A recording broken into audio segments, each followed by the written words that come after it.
Hey, it's Sean here from P2R. Today I wanted to take you guys on a closer, in-depth look on how we do the timing belt on a Honda J Series V6 engine. Okay, so the first thing I'm going to do here is go ahead and get the crank gear in place and put the keyway on. Once I do that, I need to get the tensioner pulley, well, the idler pulley, and then the P2R timing belt tensioner in place. I like to leave all of this kind of loose purposely because it gives you a little bit more room for when you're trying to slide the belt on later. So this collar goes onto the water pump, and then we actually put the tensioner pulley in place, and then they have a bolt that actually kind of centers it up so that it sits properly and can rotate or swivel easily.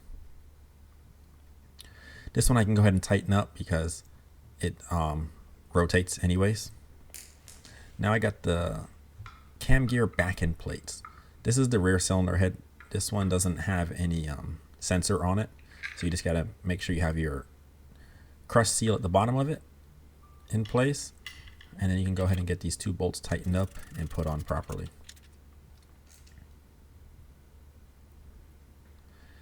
So the cam gear itself has the keyway built into it, so that's pretty easy. You just need to slide it in the proper position and then go ahead and get the bolt put in. I like to use the gun to zap it in, that way I can get a little bit of torque on it without actually spinning the cam. Now I just got to get the bolt in the block so I can rotate the block and get everything, make sure I get everything lined up to TDC once it's all on and in position. So the front plate here, we have the actual cam position sensor. So that just needs to slide in place, and then there's a little 8mm head screw that needs to tighten up to make sure it's on properly. And just like the rear head, I'm going to go ahead and put this on, tighten up the two 12 head bolts, and get the cam gear position and the bolt in place.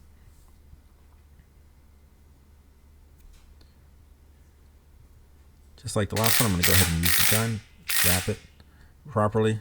And then now I just got to put everything at TDC. I put the block at TDC. I'm going to go ahead and get the rear cylinder head. There's an arrow on both of them that we're going to just line up.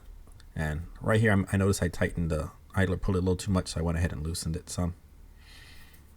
And another thing, now actually, we got the rear cylinder head here. You can see there's an arrow on it. You want to make sure that arrow matches up perfectly with the back end plate for the cam gear. That lets you know that head is in the proper position for TDC.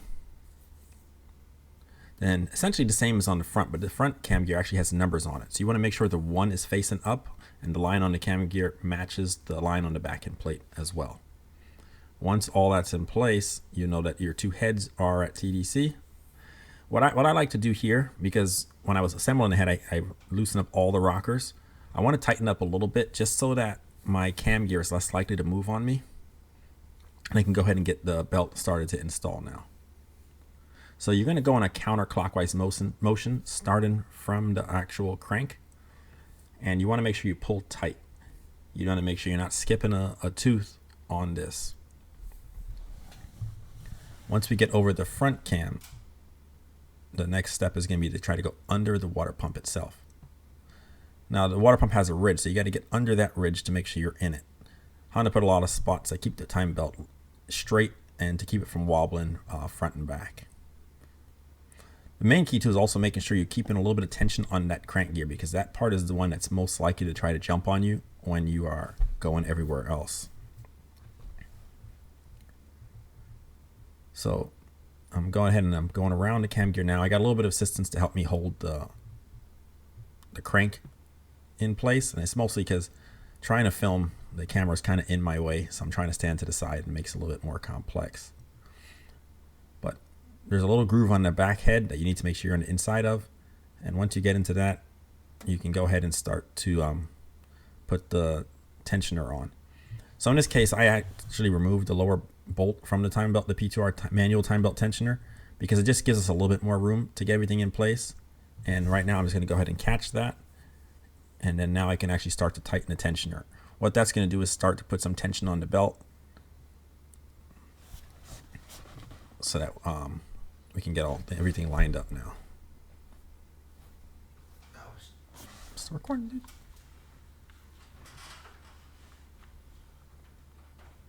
Now that the belt is on, I want to go ahead and tighten everything up.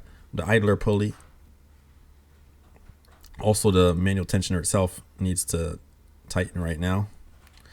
And I can go ahead and spin the motor around now. I want to get a full revolution and make sure that the motor is still at TDC after I spin around a complete cycle. You actually have to go around 2 times on the block to get the number 1 on the cylinder head back up to TDC. So we're going to rotate the motors 2 times.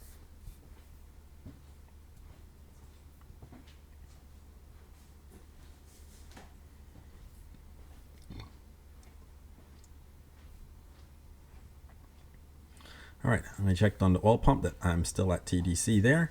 So I'm going to go ahead and check the front cylinder head, make sure that that lined up perfectly, which it looks like it did.